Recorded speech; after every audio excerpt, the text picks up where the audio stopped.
चलिए आज हम लोग पढ़ेंगे पाउली का अपवर्जन नियम। ठीक है, ये जो पाउली हैं इनका पूरा नाम है उल्फगांग पाउली। ठीक है, क्या नाम है? उल्फगांग पाउली।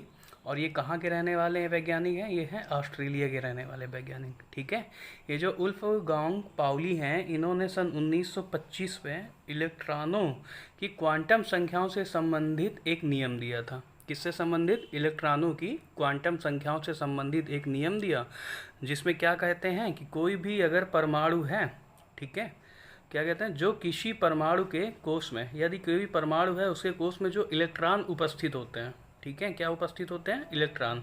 किसी भी परमाणु के कोष में जो इलेक्ट्रॉन उपस्थित होते हैं उनकी अधिकतम संख्या पर कुछ निश्चित प्रतिबंध लगाता है इनका ये नियम। ठीक है, इनका नियम क्या करता है? जो परमाणु के कोश में उपस्थित इलेक्ट्रॉन हैं उनकी अधिकतम संख्या पर कुछ निश्चित प्रतिबंध लगाता है।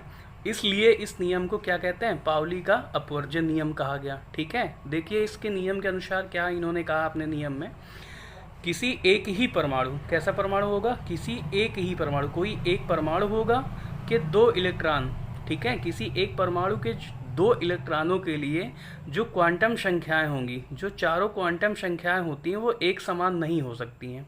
ठीक है, इनका नियम क्या कहता है कि किसी एक ही परमाणु के लिए दो इलेक्ट्रॉनों, किसी एक ही परमाणु के दो इलेक्ट्रॉनों के लिए जो इनकी चारों क्वांटम संख्याएं होती हैं उनका मान एक समान नहीं हो सकता है। ठीक है, किसी इलेक्ट्रॉन की जो ऊर्जा और स्थिति होती है, ठीक, कोई भी इलेक्ट्रॉन हो जो उसकी ऊर्जा और स्थिति होती है उसका पूर्ण वर्णन करने के लिए हमें क्या क्या करना पड़ता है? पूर्ण वर्णन करने के लिए हमें चार क्वांटम संख्याओं की क्या पड़ती है? आवश्यकता पड़ती है। ठीक है, किसी इलेक्ट्रॉन की ऊर्जा और स्थिति का पूर्ण वर्णन करने के लिए क्या चीज़ जरूरी होता है? उनकी चारों क्वांटम संख्याएं जरूरी होती है, तभी किसी इलेक्ट्रॉन की ऊर्जा और स्थिति का पूर्ण वर्णन हम कर सकते हैं। अब ये चार क्वांटम संख्या कौन कौन सी हैं, चलिए देखते हैं। चार क्वांटम संख्याओं में से पहली क्वांटम संख्या है आपकी मुख्य क्वांटम संख्या, जिसको स्मॉल एन से प्रदर्शित करते हैं और ये कोशों की संख्या बताता है। ठीक है, दूसरी है आपकी द्विगंशी क्वांटम संख्या, इसको स्मॉल एन से प्रदर्शित करते हैं, ये क्या दर्शाता है? उपकोश की संख्या बताता है। ठीक है, तीसरी है आपकी चुंबकीय क्वांटम संख्या, इसको स्मॉल एम से प्रदर्शित करते हैं, ये कक्षक बताता है कि इलेक्ट्रॉन आपका किस कक्षक में है। द्विगंशी क्वांटम संख्या आपको बताता है कि इलेक्ट्रॉन आपका किस उपकोश में है। ठीक है, चौथी है आपकी चक्रण क्वांटम संख्या, जिसको हम स्मॉल एस से प्रदर्शित करते हैं और ये इलेक्ट्रॉन का चक्रण की दिशा बताती है कि इलेक्ट्रॉन के चक्रण की दिशा क्या है। ठीक है, आगे देखिए, किसी परमाणु में किन्हीं भी दो इलेक्ट्रॉन, ठीक है, कोई अगर आपका परमाणु है उसमें कोई भी दो इलेक्ट्रॉन उठा लो, ठीक है, उनकी जो ऊर्जा है और वो स्थिति, ठीक, ऊर्जा और स्थिति बिल्कुल एक जैसी नहीं हो सकती। कैसी होगी? एक जैसी नहीं होगी, समान नहीं होगी, अलग अलग हो सकती है। अतः जो इनकी चारों क्वांटम संख्याएं होती हैं वो भी एक समान नहीं हो सकती हैं। चलिए, यदि किसी परमाणु के दो इलेक्ट्रॉनों की मुख्य क्वांटम संख्या, कोई परमाणु है उनके दो इलेक्ट्रॉन हैं, दोनों इलेक्ट्रॉनों की जो मुख्य क्वांटम संख्या है, दूसरा द्विगंशी क्वांटम संख्या है और चुंबकीय क्वांटम संख्या है, यदि एक समान है, ठीक है, यदि कोई परमाणु है उनके दो इलेक्ट्रॉनों के लिए मुख्य क्वांटम संख्या का मान, द्विगंशी क्वांटम संख्या का मान और चुंबकीय क्वांटम संख्या का मान, इन तीनों क्वांटम संख्याओं का मान अगर समान है तो जो उनकी चौथी क्वांटम संख्या है, कौन सी? चक्रण क्वांटम संख्या, इसका मान अवश्य ही क्या होगा? भिन्न होगा। यदि मान लीजिए कोई भी परमाणु है उनके दो इलेक्ट्रॉनों के लिए मुख्य क्वांटम संख्या का मान, द्विगंशी क्वांटम संख्या का मान और चुंबकीय क्वांटम संख्या, तीनों क्वांटम संख्याओं का मान समान है, तो उसकी जो चौथी चक्रण क्वांटम संख्या होगी उसका मान अवश्य ही क्या होगा? भिन्न होगा। यही हमारा पाउली का अपवर्जन नियम है। पाउली ने क्या कहा था कि एक ही परमाणु के दो इलेक्ट्रॉनों के लिए चारों क्वांटम संख्याओं का मान समान नहीं हो सकता। यदि तीन का हो भी जाए तो जो आपकी चक्रण क्वांटम संख्या होगी उसका मान क्या होगा? अवश्य ही भिन्न होगा। देखिए, जो आपकी चौथी चक्रण क्वांटम संख्या है, इस क्वांटम संख्या में पहले इलेक्ट्रॉन के लिए जो हम s का मान लेते हैं वो +½ लेते हैं, ठीक है, और दूसरे इलेक्ट्रॉन के लिए जो s का मान लेंगे वो -½ लेते हैं। ठीक, क्यों? क्योंकि दोनों इलेक्ट्रॉन क्या करते हैं? एक दूसरे के विपरीत दिशा में चक्रण करते हैं। एक क्लॉकवाइज घूमेगा तो एक एंटी क्लॉक घूमेगा। ठीक है, दोनों क्या करते हैं? दोनों एक दूसरे के विपरीत दिशा में चक्रण होगा। चक्रण हमेशा समदिश नहीं होगा, यानी एक ही दिशा में नहीं होगा। कैसा होगा? विपरीत दिशा में ही इनका चक्रण होता है दो इलेक्ट्रॉनों का।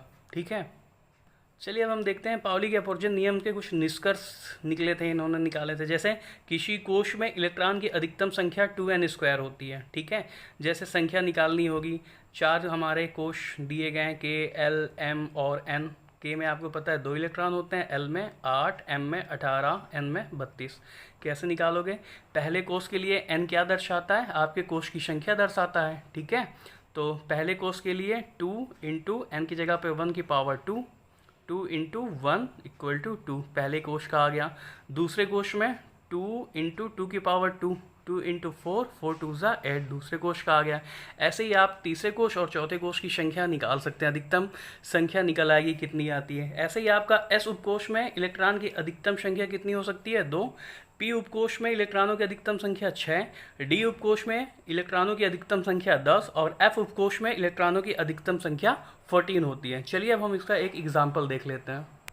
चलिए देखिए इसका एक एग्जाम्पल, 4s2 में इलेक्ट्रॉनों के चारों क्वांटम संख्याओं के मान लिखिए, ठीक है।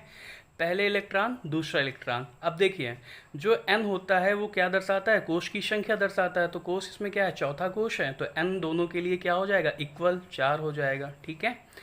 l का जो मान होता है वो s के लिए क्या होता है? 0 होता है, तो दोनों के लिए सेम हो गया।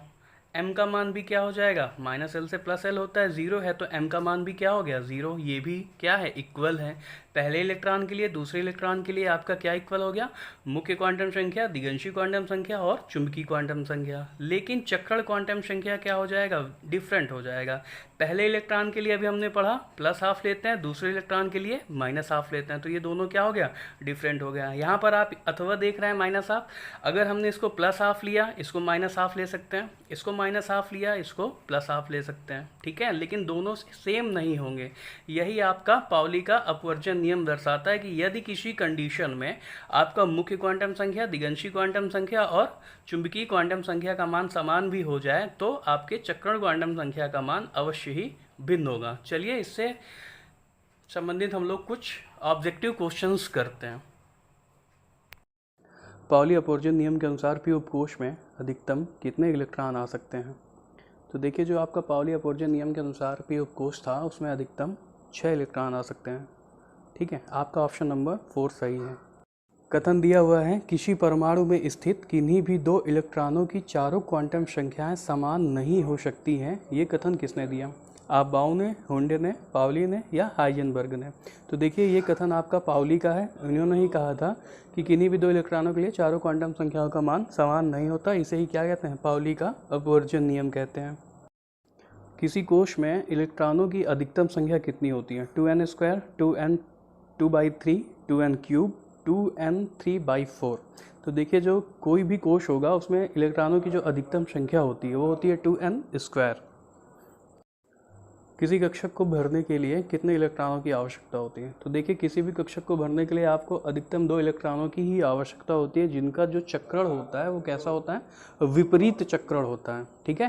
तो आपका ऑप्शन नंबर पहला सही है। 2 इलेक्ट्रॉन जो कि एक ही कक्षक में हैं, इनमें अंतर किसके द्वारा किया जा सकता है? देखिए अगर 2 इलेक्ट्रॉन हैं एक ही कक्षक में होंगे तो निश्चित है कि इनके 3 जो क्वांटम संख्याएं होंगी उनका मान समान होगा, ठीक है।